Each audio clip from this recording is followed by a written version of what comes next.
Jumpa lagi di Tribu TV. Kali ini kita akan bahas sebuah laptop yang dikhususkan untuk kalian para content creator. Ya, ini laptop logonya udah jelas, logonya ada naganya, berarti ini laptop MSI. Dan ini adalah laptopnya.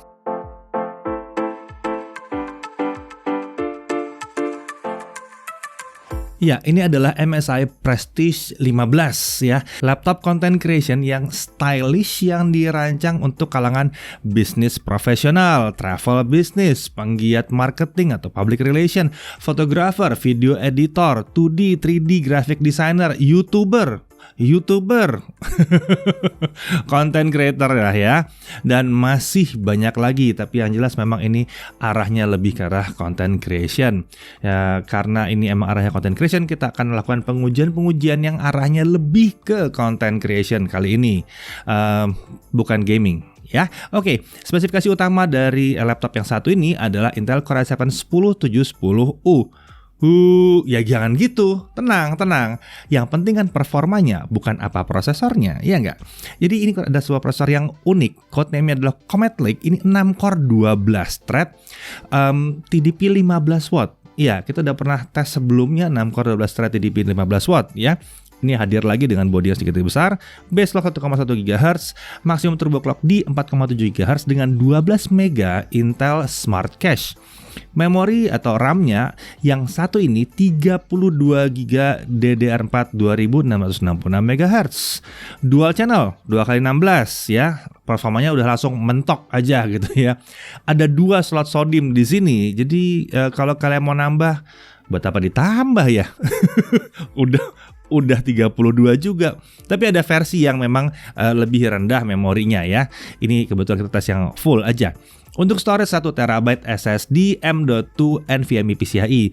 Tersedia slot M.2 kedua. Nah, ini bisa kepake nih untuk nambah SSD M.2 PCIe atau SATA bisa juga. Nah, untuk discrete graphics, kalau biasa laptop content creator pakai prosesor Intel U series itu biasa pada pakai MX series ya. Nah, kalau yang ini enggak. MSI menggunakan Nvidia GeForce GTX 1650 4GB GDDR5 versi Max-Q. Iya, jadi ini powerful yang tentunya lebih canggih dan menggunakan GPU Turing, bukan seri MX ya yang pakai GPU versi lama. Performa juga pasti lebih tinggi. Seharusnya ini akan membuat content creation seperti editing video jadi lebih lancar dan kencang. Untuk integrated graphics dia menggunakan Intel HD Graphics ya, otomatis itu bawaan dari prosesornya. Dan yang menyenangkan adalah IGP ini aktif, jadi bisa dimanfaatkan untuk quick sync ya. Untuk body form factor-nya adalah clamshell atau sebuah laptop yang klasik ini ya. Materialnya aluminium, jadi bobotnya ringan tapi kokoh. Sudah lolos uji military standard 810G yang mencakup low pressure, high pressure, shock vibration, mechanical vibration, high temperature, low temperature, humidity, salt fog, sand and dust. Jadi ya tangguh lah gitu ya intinya ya. Desainnya ya stylish sama elegan dan bodinya juga ramping. Untuk warna ini adalah carbon gray ya. Dimensinya lumayan lebar tapi tipis di 1,59 cm. Jadi ini laptop yang mudah dibawa-bawa karena tipis, tapi dia lebar karena mau menyediakan layar yang besar ya. Untuk bobotnya ini borderline antara laptop tipis dengan laptop yang dibilang laptop high performance atau laptop gaming di 1,73 kg. Jadi tetap cukup ringan untuk dibawa-bawa dan chargernya juga nggak terlalu berat, 330 gram. Ini adalah charger 90 watt dengan konektor USB Type-C. Jadi bisa dipakai buat ngecas smartphone juga ya. Total kalau dibawa-bawa sekitar 2 kilo. Ya, memang ya kalau pakai laptop gaming itu laptopnya doang 2 kilo. Ini enggak, total dari 2 kilo sama chargernya. Nah, bicara displaynya ada 15,6 inci menggunakan MSI True Pixel Display 4K atau 3840 x 2160 pixel 60 Hz. Ya, jangan protes, ini bukan laptop gaming. Ini adalah layar yang IPS level ya. Bukan berarti dia buruk, tenang ya. IPS level cuman karena tidak boleh nyebut dia IPS. Color gamutnya 100% Adobe RGB. 100% Adobe RGB. Oke, ya cukup ya 2 kali aja ya. Ini berarti cakupan toleransinya lebih luas, jauh dibandingkan 100% sRGB. Jauh ya. Delta E atau ini ya, kesalahan warnanya itu di bawah 2. Jadi delta E-nya di bawah 2. Per unit factory calibrated ini sudah dilakukan juga dan diverifikasi oleh Calman. Lalu disediakan juga software MSI TrueColor untuk mengatur color profile pada layar dengan pilihan sRGB, Adobe RGB, DCI P3, Display P3. Ya, DCI P3 dan Display P3 agak beda ya, karena titiknya beda sedikit walaupun luasnya mirip ya. Anti-blue, Office, Movie, dan Customize. Permukaan layarnya anti glare, jadi untuk editing tuh lebih nyaman karena bebas dari pantulan-pantulan yang ngeganggu gitu ya. Editing ya enak lah gitu ya. Bingkai layarnya tipis ya, kelihatan lumayan tipis. Ini membuat screen to body rasionya mendekati 90%. Kamera yang di atas ini adalah kamera 720p 30 fps. Engselnya itu bisa dibuka sampai 180 derajat, jadi bisa tidur total gitu ya. Jadi memudahkan untuk menampilkan tampilan ke lawan bicara kalau dibutuhkan 180 derajat di atas meja ya. Kita bahkan bisa menekan tombol F12 dan membuat tampilan layar itu muter balik supaya bisa dilihat oleh lawan bicara kita. Jadi buat presentasi bisa di atas meja. Nah, kami sedikit mau coba menguji kemampuan layar laptop si MSI Prestige 15 dengan cara yang nggak biasa ya. Kami mau bandingin tampilan layar gambar Prestige ini dengan objek aslinya. Apakah dia bisa menampilkan warna seperti objek aslinya, dan kalau ditangkap dengan foto apakah bisa kelihatan ya bahwa dia bisa mirip dengan objek aslinya. Biasanya ini suka larinya lumayan jauh soalnya ya. Nah, kalian bisa lihat di sini bahwa kalau yang pakai obeng-obeng berwarna-warni kelihatan bahwa si layar bisa menampilkan warna-warni yang wow, segenjreng obeng-obengnya juga. Lalu si boneka MSI ini juga kelihatan cukup realistik. Dan kemudian kedua voucher ini juga kelihatan cukup oke. Walaupun memang di bagian putih ada sedikit off, tapi itu wajar sih. Jadi tidak akan mungkin 100% tepat banget, tapi setidaknya warna-warna bisa direpresentasikan ulang ya. Bisa benar-benar kelihatan mirip sekali dengan aslinya. Untuk kalangan content creator tentu saja ini penting banget karena apa yang diedit di layar ini bisa benar-benar mirip seperti aslinya ya, luar biasa. Layar seperti MSI Prestige ini juga membuatnya cocok untuk dipasangkan dengan printer-printer profesional untuk percetakan kualitas tinggi. Misalnya seperti Epson SureColor P807 yang kita cobain kali ini juga ya. Kita juga tes di sini pakai Epson SureColor untuk lihat gimana sih workflow-nya dari mulai ngedit terus nyetak segala macam, dan ternyata ya memang mantep sih. Nah, sekarang mari kita cek audionya gimana. Audio dilengkapi dengan 2 buah speaker, posisinya menghadap ke bawah. Disediakan software Nahimic untuk mengatur audio profile. Luar biasa ya. Karena menghadap ke bawah memang kualitas suara dengar ditentukan oleh material alasnya. Jadi kita harus taruh di atas meja kalau mau bagus suaranya. Nah, untuk konektor-konektor kita bisa lihat di sisi kiri ada 2 Thunderbolt 3.0. Kedua port bisa digunakan untuk menyuplai daya ke laptop, bisa untuk transfer data dengan mode USB 3.2 Gen 2, mendukung display out dengan protokol DisplayPort, mendukung power delivery charging, dan siap digunakan dengan eGPU atau external GPU, jadi bisa ekspansi performa grafis. Kemudian di sebelah sini juga ada satu HDMI dan satu 3,5 mm audio combo jack. Di sebelah kanan kita lihat ada micro SD card reader yang mendukung kecepatan UHS 2 yang lebih kencang ya. Lalu ada 2 lagi USB 3.2 Gen 2. USB-nya lumayan banyak dan kencang-kencang ya. Untuk konektivitas dia menggunakan Wi-Fi 6 atau Wi-Fi AX, jadi siap untuk masa depan. Kencang banget ini. Bluetooth-nya 5.1 juga paling canggih untuk PC saat video ini dibuat. Untuk keyboard, desain layoutnya khas MSI Prestige Series dengan tombol besar, travel distance-nya 1,5 mm dengan backlit putih. Ada 3 tingkat kecerahan dengan menekan tombol F8 kita bisa nyetel. Ya mungkin ada yang protes tentang tombol power yang ada di sebelah kanan atas ya, tapi menurut saya sih kalau sudah terbiasa makanya kalian nggak akan mencet tombol itu ya. Oke, lanjut. Touchpad ini center to body, agak sedikit masalah pada saat ngetik mungkin ya. Tapi ingat, laptop ini ditujukan untuk content creator. Biasanya content creator akan pada pakai mouse sendiri ya. Jadi ya ini buat di jalan aja. Ya nggak terlalu masalah juga mungkin ya. Yang jelas untuk kontrol ini permukaannya ekstra luas dan dia sudah menggunakan Windows Precision Driver. Untuk security kita bisa lihat ada fingerprint reader di area touchpad sebelah kiri atas. Laptop ini sudah support protokol autentifikasi FIDO2 sehingga biometrik sidik jari dapat digunakan juga untuk melakukan login pada website atau untuk otorisasi pembayaran. Nah, sekarang mari kita lihat softwarenya si MSI Creator Center ya. Sebelum masuk ke performa kita bahas dulu nih software Creator Center nih. Ini bisa dibilang Dragon Center-nya untuk laptop content creator-nya MSI ya. Jadi fitur Creator Center mencakup Creator Mode ya. Saat diaktifkan fitur ini melakukan auto tuning pada laptop yang membuat performa lebih optimal saat menggunakan software content creation seperti Photoshop, Premiere, power director ya, dan yang lain lagi ya. Pokoknya software content creation gitu ya. Pengaturan auto tuning ini mencakup parameter manage CPU affinity, optimize GPU performance, optimize memory performance, application priority yang mengatur prioritas software saat bekerja mulai dari low sampai bisa real time juga ya. Tentunya tiap parameter itu bisa kita set manual. Ini cukup menyenangkan kalau kalian ngerti apa yang dilakukan ya. Lalu untuk sistem monitoring, dia bisa memantau laptop di bagian hardware usage, menampilkan spesifikasi hardware, kecepatan jaringan, kecepatan kipas, suhu, clock speed, dan lain sebagainya. Lalu ada juga sistem tuner. Kita bisa mengatur performance profile dengan pilihan high performance, balance, silent, super battery ya. Modenya juga bisa dirubah-rubah langsung dari tombol F7. Lalu bisa juga mengatur kecepatan kipas dengan pilihan ada auto, ada basic ya. Basic ini kecepatan kipas diatur secara manual. Ada cooler boost, kecepatan kipas dipatok di 100% terus-menerus ya. Kayak laptop gaming ya. Lalu ada battery master ya, menyediakan fitur battery calibration dan battery health option. Ada 3 pilihan battery health option: best for mobility, baterai diisi sampai 100%. Ada balance, baterai di charge saat di bawah 70% dan berhenti di charge pada saat nyampe 80% ya.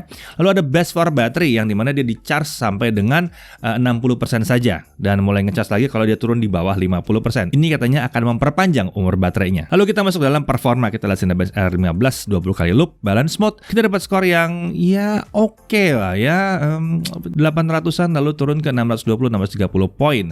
Kita semua berharap skor yang lebih tinggi di balance mode. Nah, biasanya balance mode sama high performance nggak terlalu jauh beda. Tapi coba kita tes ke high performance.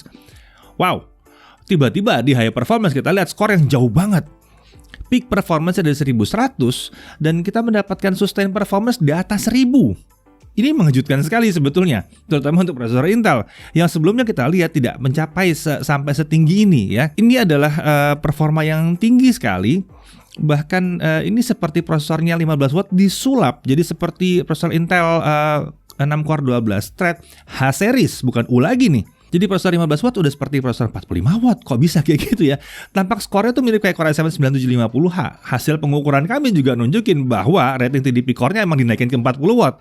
Wow, MSI bisa dibikin kayak begini ya.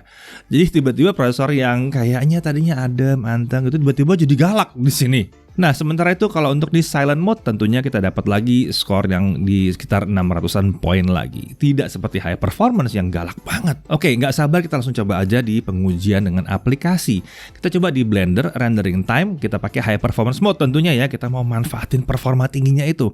Kita hanya pakai prosesor doang untuk BMW 27 Scene ini.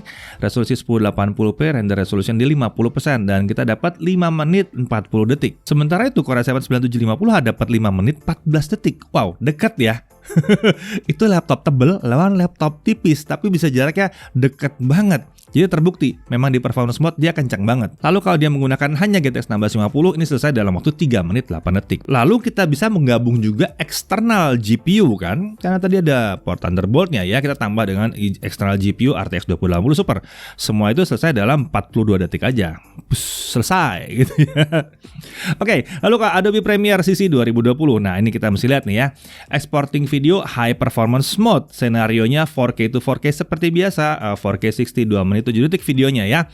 Editing, color correction, video layering, kita ekspor ke YouTube 4K 60. Nah, untuk renderer kita pakai yang pertama pakai software only dan kita lihat CPU only selesai dalam 14 menit 3 detik. Tidak hebat tapi ini termasuk kencang sebetulnya. Lalu kita aktifkan CUDA. Jadi GPU-nya ikut campur. Jadi semua akselerasi kita hidupkan ya. Nah, kita harus memberikan perbandingan supaya kalian bisa lihat sehebat apa laptop yang satu ini.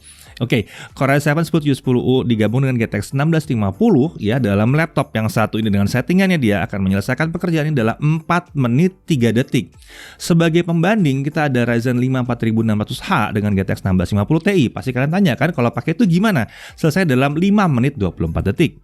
Lalu bahkan Ryzen 9 4900HS pakai RTX 2060 Max-Q itu selesai dalam 4 menit 31 detik. Ya, laptop tipis ini dengan GPU hanya 1650 Max-Q kencang ternyata. Lalu bagaimana kalau kita pakai GTX 1650-nya kita tambahin lagi pakai eGPU eksternal.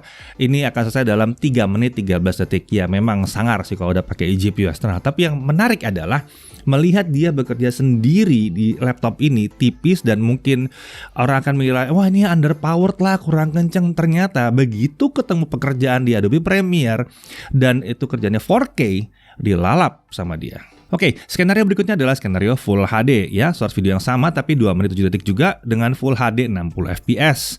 Ya, kita pakai renderer prosesor doang, kita lihat CPU only di 5 menit 36 detik. Pada saat kita pakai CUDA, dia menyelesaikannya dalam 2 menit 11 detik. Ryzen 5 4600 ya, dengan GTX 1650 Ti itu sedikit lebih kencang dengan 1 menit 40 detik. Ya, ternyata di 1080p lebih prosesor kayaknya nih ya. Kemudian begitu ditambah dengan eGPU eksternal dia selesai dalam 1 menit. Ya memang ini kelebihannya dia salah satunya adalah bisa ditambahin dengan eGPU gitu ya. Dan eGPU-nya bisa kerjasama dengan GPU yang terintegrasi. Beberapa laptop tidak bisa melakukan itu. Beberapa laptop hanya bisa pakai GPU yang ada di dalam atau GPU yang ada di luar, tapi nggak bisa gabung dua-duanya. Yang ini termasuk yang bisa gabung dua-duanya. Oke, kita lanjut ke storage test. Dengan Crystal Smart kita lihat bahwa storage-nya sebetulnya nggak luar biasa banget. Rate-nya 1758 Mbps dengan rate 1703 Mbps. Walaupun demikian ini adalah termasuk SSD yang lumayan kencang ya. Lalu bagaimana dengan baterainya? Baterai kapasitasnya 80 Wh, beratas 50%, volume 25% kita tes ya. Kita pakai Super Battery Mode. 1080p video playback diselesaikan dalam waktu 8 jam 15 menit. Ini menyenangkan walaupun dia performanya tinggi tapi masih bisa nonton 8 jam ya. Lalu web browsing dengan Chrome bahkan bisa lebih lama lagi di sekitaran 9 jam 30 menit. Ini tergolong baik. Mengingat laptop ini layarnya 4K. Kalau kalian mau lebih irit cari yang layarnya 1080p. Ini yang layarnya 4K ya. Pasti sedikit lebih boros ya. Untuk charging kita lihat 30 menit 44% dan full 100% itu diselesaikan dalam 1 jam 55 menit. Lagi-lagi ini tergolong baik, biasanya sekitar 2,5 jam, ini 1 jam 50 menit jadi kurang sedikit dari 2 jam. Tergolong baik, bukan yang paling hebat tapi ini tergolong yang baik. Mari sekarang kita bahas sistem pendinginnya. Namanya adalah Cooler Boost 3. Ini dilengkapi dengan 3 buah heat pipe dan 2 kipas ventilasi pembuangan ke arah belakang. Suhu kerja kita coba load Cinebench R15 di balance mode, suhu tertinggi itu ada di 70-71 derajat. Sementara di high performance mode, suhu tertingginya bisa mencapai 95 derajat Celcius. Oh, oke. Berarti kalau kalian mau render kencang, pastikan di ruangan yang dingin karena suhunya memang bisa dilepas lebih tinggi gitu ya. Tapi lagi-lagi ini hal yang masuk di akal karena Core i7 9750H pun akan mencapai suhu seperti ini. Jadi kalau bisa dapat di laptop yang tipis sekali, berarti pendinginannya sudah bagus banget.